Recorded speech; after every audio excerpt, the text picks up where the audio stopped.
പുഞ്ചിരിമട്ടം സ്വദേശി സൊഫാൻ part time ഡ്രൈവറാണ്, അവൻ ഗ്രാഫിക് ഡിസൈനറാണ്. ലാപ്ടോപ്പ് കമ്പ്യൂട്ടർ നഷ്ടപ്പെട്ടു. അപ്പോൾ നമുക്ക് സൊഫാൻ എന്ന വേദിയിലേക്ക് കൊടുക്കുന്നു. ലാപ്ടോപ്പ് പോയി.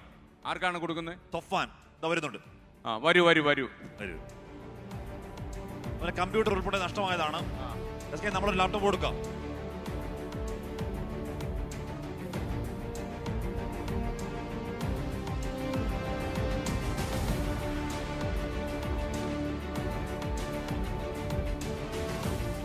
ഇദ്ദേഹത്തിനാണ് മുഴുവൻ പേരെങ്ങനെ?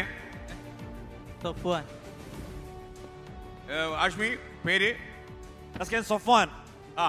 അത് ഇദ്ദേഹത്തിന് നമ്മൾ ഒരു ലാപ്ടോപ്പ് കൊടുക്കുന്നു. ലാപ്ടോപ്പ് കൊടുക്കാം. അപ്പൊ ഈ ലാപ്ടോപ്പ് ഒക്കെ കൊടുത്ത് 24 കേട്ടോ, 24 ഒക്കെ വേണം ഇടയ്ക്കൊന്ന് കണ്ട് സന്തോഷമായിട്ടിരിക്കുക. ഓക്കെ.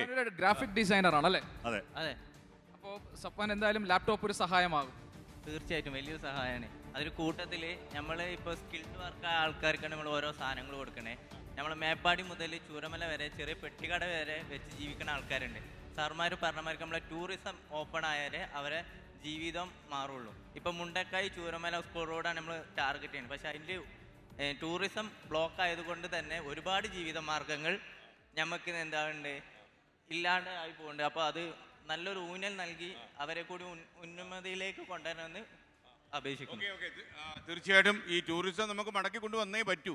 കാര്യം നമുക്ക് കേരളത്തിലെ ഉപജീവന മാർഗം എന്ന് പറഞ്ഞാൽ പ്രധാനമായിട്ടും ടൂറിസമാണ്, പ്രത്യേകിച്ച് വയനാട്ടിൽ. അത് നമ്മൾ മടക്കിക്കൊണ്ടുവരും. മാത്രമല്ല ഒരു ധാരണാപേക്ഷകമാണ്. കാര്യം മാധ്യമങ്ങളും ഈ BBC പോലുള്ള ലോക ടെലിവിഷൻ ശൃംഖലകളും ഒക്കെ തന്നെ വയനാട്ടിൽ വലിയ ദുരന്തം ഉണ്ടായി, ഒരുപാട് ആളുകൾ മരിച്ചു, സമാനതകളില്ലാത്ത ലാൻഡ് സ്ലൈഡ് ഉണ്ടായി എന്നൊക്കെ ഇങ്ങനെ പറഞ്ഞ് പ്രചരിപ്പിച്ചു. അത് അവരെ കുറ്റം പറയാൻ പറ്റില്ല, ഇവിടെ നിന്നൊക്കെ പോയ റിപ്പോർട്ടുകളാണ്.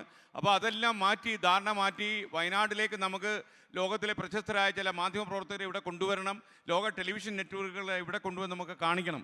ഈ 3 പ്രദേശം മാത്രമേ ഈ ദുരന്തം വിഴുങ്ങിയിട്ടുള്ളൂ എന്ന് നമുക്ക് അവരെ മനസ്സിലാക്കി കൊടുക്കണം. Thank you. തീർച്ചയായിട്ടും. Thank you സൊഫാൻ.